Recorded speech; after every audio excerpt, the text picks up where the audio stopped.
时间没有把我变得更聪明，只是感到痛就变得更小心。 Hi, xin chào mọi người, mình là Nghi Phương. Chào mừng mọi người đã đến với chuyến hành trình khám phá Thượng Hải, Tô Châu 7 ngày 6 đêm của mình. Sau khi ở Thượng Hải 4 hôm thì bọn mình tiếp tục chuyến hành trình để đến với Tô Châu, nằm cách Thượng Hải 110 km. Để đi đến đây thì bọn mình bắt taxi đến ga Thượng Hải, sau đó mua vé trên Trip. Đến cửa kiểm soát thì chỉ cần đưa hộ chiếu cho nhân viên quét là xong. Mấy hôm ở Thượng Hải thuận lợi bao nhiêu thì chuyến đi này chắc chở bấy nhiêu. Từ việc nhờ khách sạn gọi taxi, chú taxi thì không thân thiện với người nước ngoài như bọn mình cho lắm, cho đến việc bọn mình xuống nhầm bến. Đoạn này là đi sai rồi này, bởi vì cái ga Tô Châu nó siêu to luôn. Một lưu ý quan trọng cho các bạn khi đi tàu siêu tốc đấy là nên để ý giờ lên xuống điểm trên Trip, chính xác đến từng phút luôn. Hôm này thì mình nghe thấy tàu báo xuống ga Tô Châu, thế nên là quyết định xuống. Ai ngờ bị xuống trước một điểm. Bọn mình đánh di chuyển tiếp bằng tàu điện nhưng mà mua nhầm vé tàu, Hiền lại đánh rơi mất vé, thế nên mãi nhờ sự giúp đỡ của các bạn nhân viên. Đến chiều tối bọn mình mới đến nơi. Bọn mình bắt đầu đi từ 12 giờ và 5 giờ chiều mới đến Đồng Lý. Một kiếp nạn. 5 giờ 25 mất rồi mà vẫn còn phải bắt nốt taxi về phố cổ Đồng Lý nữa. Bây giờ thì sẽ đi tiếp và sẽ vlog lại cho mọi người tiếp theo. Tô Châu là một thành phố cổ kính và nổi tiếng của Trung Quốc, nằm ở tỉnh Giang Tô. Nơi này cũng tập trung khá nhiều các cổ trấn nổi tiếng như Bình Giang cổ trấn, Đồng Lý hay Châu Trang. Mỗi nơi có một nét đẹp riêng, thế nên tùy vào sở thích, bạn có thể lựa chọn địa điểm dừng chân phù hợp. Lần này thì bọn mình quyết định dành thời gian một ngày để khám phá Đồng Lý, ngày còn lại di chuyển đến Châu Trang. Yên ơi, bye bye, chúc mình đi lấy chồng vui vẻ. Đã bán chồng.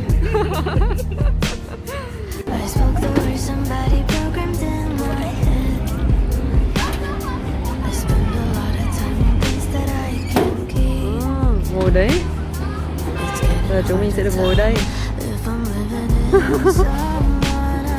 Một trải nghiệm mới. Được. Hảo lắm.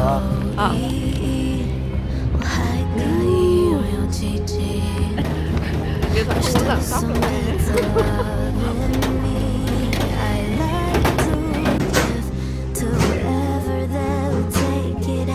Ở đây có xe này.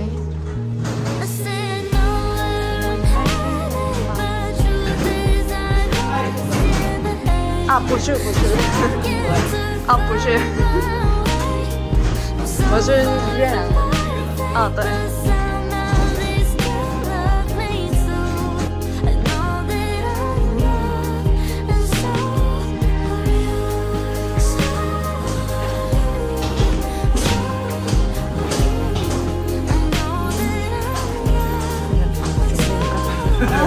Nhưng mà căn phòng này trông ấm cúng phết, xinh xắn hơn vẻ bề ngoài.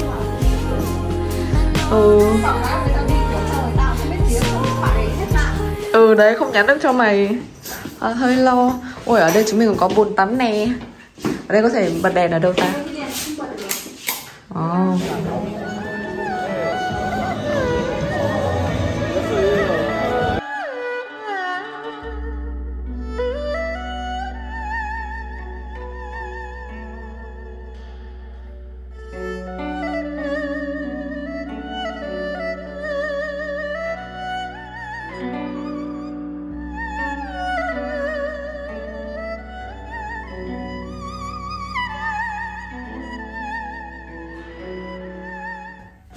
Đây là trang phục của bọn mình ngày hôm nay. Thì bọn mình có 2 đêm ở Tô Châu, ở đây Đồng Lý chứ. Thế nên là bọn mình sẽ dự định đấy là một hôm sẽ mặc trang phục truyền thống của Việt Nam, đấy là một chiếc áo dài. Bởi vì thực ra là mình cảm thấy cái vibe ở đây khá là hợp với áo dài ấy. Và ngày thứ hai thì bọn mình sẽ thử Hán phục xem sao. Bây giờ thì cùng mình đi chơi bọn mình nhé. Trên có thiên đàng, dưới có Tô Hàng. Đúng như những gì người ta thường nói, Tô Châu đẹp như một giấc mộng. Ngay từ những ngày đầu tiên quyết định rủ nhau đi Trung Quốc, mình đã rất mong muốn được ghé Tô Châu một lần. Cuối cùng, sau bao tháng ngày đợi chờ, phố cổ Đồng Lý không khiến mình thất vọng. Đồng Lý là một cố trấn nhỏ nằm ở ngoại ô thành phố Tô Châu, nơi có những con kênh ngập nước từ dòng sông Dương Tử len lỏi uốn lượn bao quanh cổ trấn. Lang thang dọc các con phố, bạn sẽ bắt gặp những ngôi nhà cổ ở Đồng Lý được bảo tồn gần như nguyên vẹn. Những con đường gập ghềnh lát đá sỏi, những cây cầu chạm khắc tinh xảo bắt ngang qua các con kênh. Phải ở đây một ngày, thức dậy thật sớm để đi khám phá xung quanh, bạn mới thật sự cảm nhận được cuộc sống bình yên, giản dị, nơi cổ trấn được mệnh danh đậm chất Giang Nam nhất ở Tô Châu này.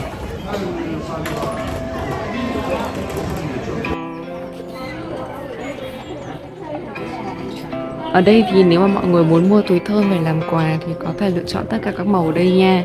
Và cái túi thơm này thì mình thấy người ta bảo đấy là sẽ không mất tiền đâu, còn mất tiền chính đấy là của mọi người là lựa chọn mùi hương ở đây nè. Đây chính là mùi nhài này. Đây là mùi nhài.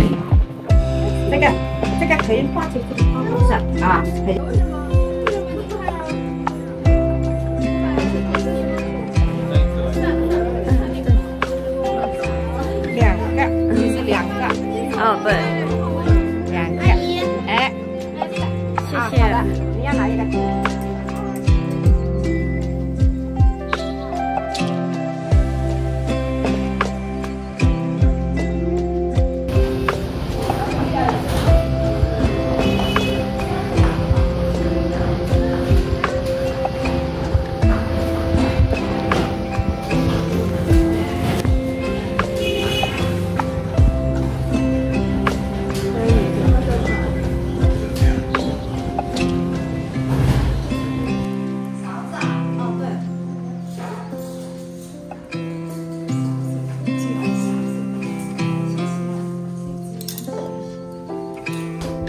Thì là 12 giờ hơn và bọn mình đã trả chiếc phòng đầu tiên ở Đồng Lý. Bây giờ thì sẽ nghỉ ngơi một chút và sau đấy sẽ là chuyển tiếp khách sạn thứ hai. Cách khách sạn này chắc khoảng độ 500 mét.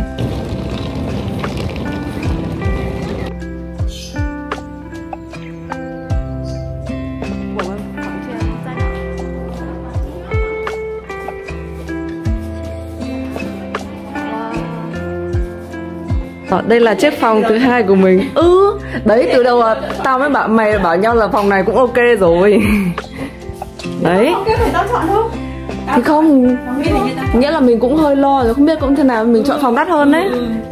Đây là một chiếc view sông nhìn xa xa. Wow. Room tour đây 2. Ui, mình có 2 chiếc giường to liền. Ở trong này là nhà vệ sinh khá là hiện đại.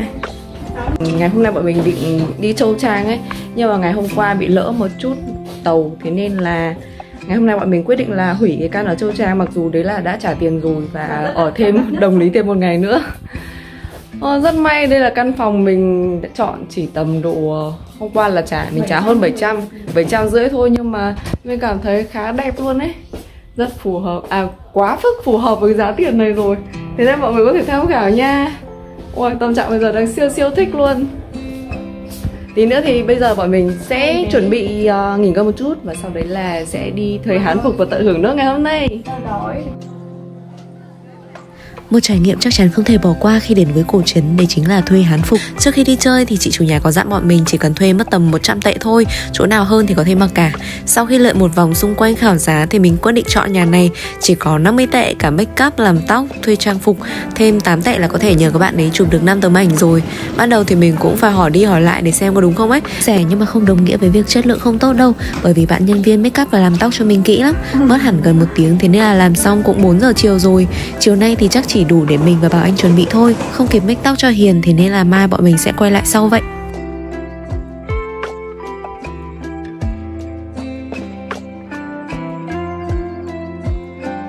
Chuẩn bị hết xong xuôi thì mình được bạn nhân viên dắt ra chỗ 3 cây cầu chụp ảnh. Thật ra thì bạn ấy hướng dẫn bọn mình chụp nó cũng hơi công nghiệp một xíu, kiểu ai tạo dáng cũng giống ai ấy. Nhưng mà 8 tệ thì mình thấy như thế này là quá nhiệt tình và quá được rồi. Thành quả hôm nay thì như thế này nha, trông cũng được đúng không mọi người? Màu đậm chất Trung Quốc phết. Buổi tối thì các bạn có thể ghé qua bức tường tranh này để chụp ảnh và thưởng ngoạn bữa tiệc của màu sắc, ánh sáng và âm thanh. Cũng nằm ngay ở trung tâm cổ trấn thôi, thế nên là đi tiện lắm. Cách để mọi người có thể là chụp được những bức hình buổi tối khi ở cái bức tường mà người ta sẽ chiếu hoa lên như thế này nha. Đấy là hãy bật flash lên và chúng mình sẽ có được những bức ảnh mà không bị những cái ánh đèn chiếu vào mặt. Tối nay thì bọn mình có đi xung quanh cổ trấn để xem hàng quán nào đông thì ghé thử. Mình có cảm giác hình như là Đồng Lý không có quá nhiều khách du lịch như những trấn khác hay sao ấy, thế nên là ít gặp khách nước ngoài lắm. Mọi người cũng không ở lại tối nhiều, thế nên là xung quanh đây khá yên bình. Trưa nay Hiền đi qua thì thấy quán này khá đông khách, lại còn nằm sát sông nữa, thế nên là bọn mình cũng thử xem sao. Thường thì ở những trấn nhỏ thì menu người ta cũng đơn giản lắm, không có ảnh để lựa chọn món ăn đâu. Thế nên nếu các bạn muốn gọi đồ thì có thể sử dụng phần dịch thuật ở trên iPhone hoặc là Google Lens để dịch nhé, cũng không quá sát nghĩa đâu nhưng mà phần nhiều chúng mình cũng hiểu được là có những món gì. Tối nay thì bọn mình có một bát canh rong biển này, cá hấp xì dầu này, có gà, súp lơ xào và hình như là một món rau xào nấm. Mặc dù trông nó hơi dầu mỡ một xíu nhưng mà mình cảm thấy ăn khá ngon. À mà quên không nhắc với các bạn, mình là một đứa khá thích ăn canh rong biển, nhưng mà phiên bản Trung Quốc này nó khá khác với kiểu ăn Hàn, thế nên là nó cũng sẽ hơi nhạt và khó ăn hơn xíu nhé. Chào buổi sáng Đông Lý, chào hai bạn. Mấy nhỉ? Vì hôm qua là Hiền chưa kịp mặc hàn phục ấy, thế nên là ngày hôm nay bọn mình sẽ quyết định là mặc lại và để quay video ba đứa, và cũng như là ở cái quán mà bọn mình thuê đồ trang phục ấy, là mình thấy nó khá là rẻ, chỉ có tầm độ 50 đến 58 khoai thôi. Thế nên là ngày hôm nay mình sẽ thử thêm một bộ nữa. Buổi sáng ở Tô Châu thì rất là yên bình luôn, bởi vì là tầm này là tầm gần 9 giờ thì cái khu này người ta chưa mở cửa ấy, thế nên gần như là chưa có khách du lịch mấy.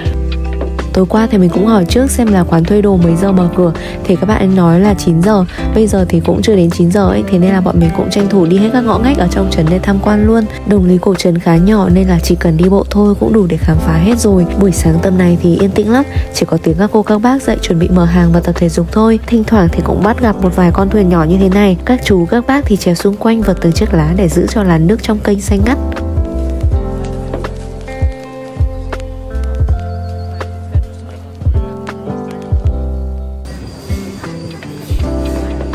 Chúa Phạm Thu Hiền xin mời quay đây xem nào. Tiểu thư À, từ đấy xinh lắm rồi. Đây là hai cận vệ sẽ đưa hộ tống tiểu thư ngày hôm nay.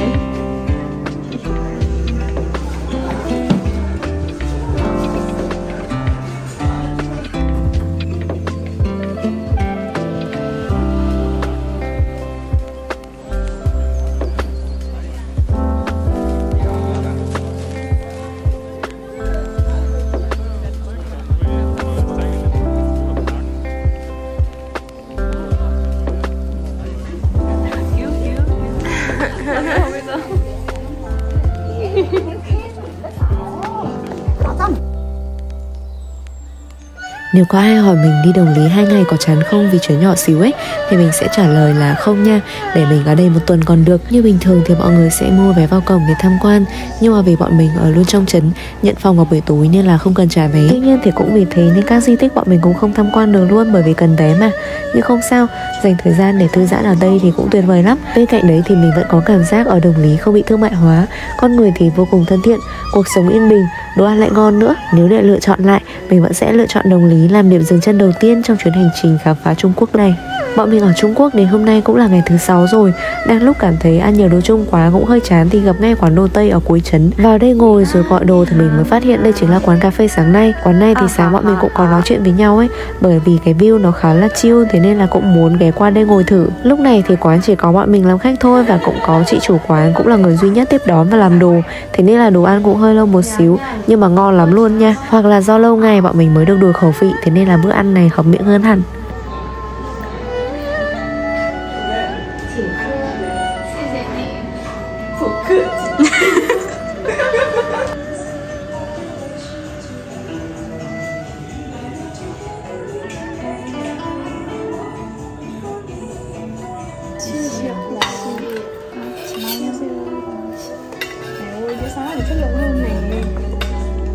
Ăn uống xong thì bọn mình cũng mua vé để đi thuyền, 120 tệ cho một chiếc thuyền như thế này, và đây chính là trải nghiệm đáng thử nhất khi đến với Đồng Lý. Bọn mình sẽ được ngồi trên thuyền và tham quan xung quanh cổ trấn một vòng, mất khoảng 15 phút.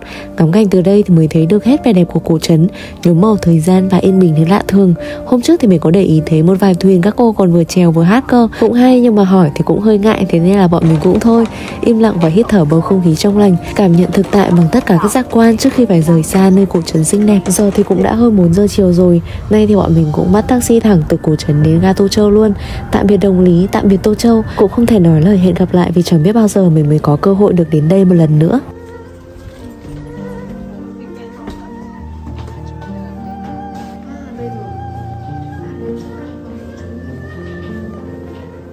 Tít mai. Wow. Nằm ở trên tầng trên cùng luôn.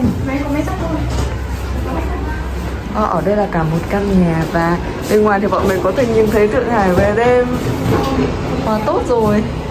đây thì sẽ là móc treo quần áo, một chiếc giường lớn. Bên trên này thì sẽ có một chiếc giường nhỏ và một cái lối đi nhỏ nhỏ trên này. Nhưng mà bọn mình nghĩ là bọn mình chắc ở một giường cũng được rồi. Đây là máy giặt. Có máy sấy không mày? Có, nhưng máy sấy lại cắm ở trong kia. À không, máy sấy rồi. Đây là máy giặt này. Còn đây sẽ là nhà tắm của chúng mình.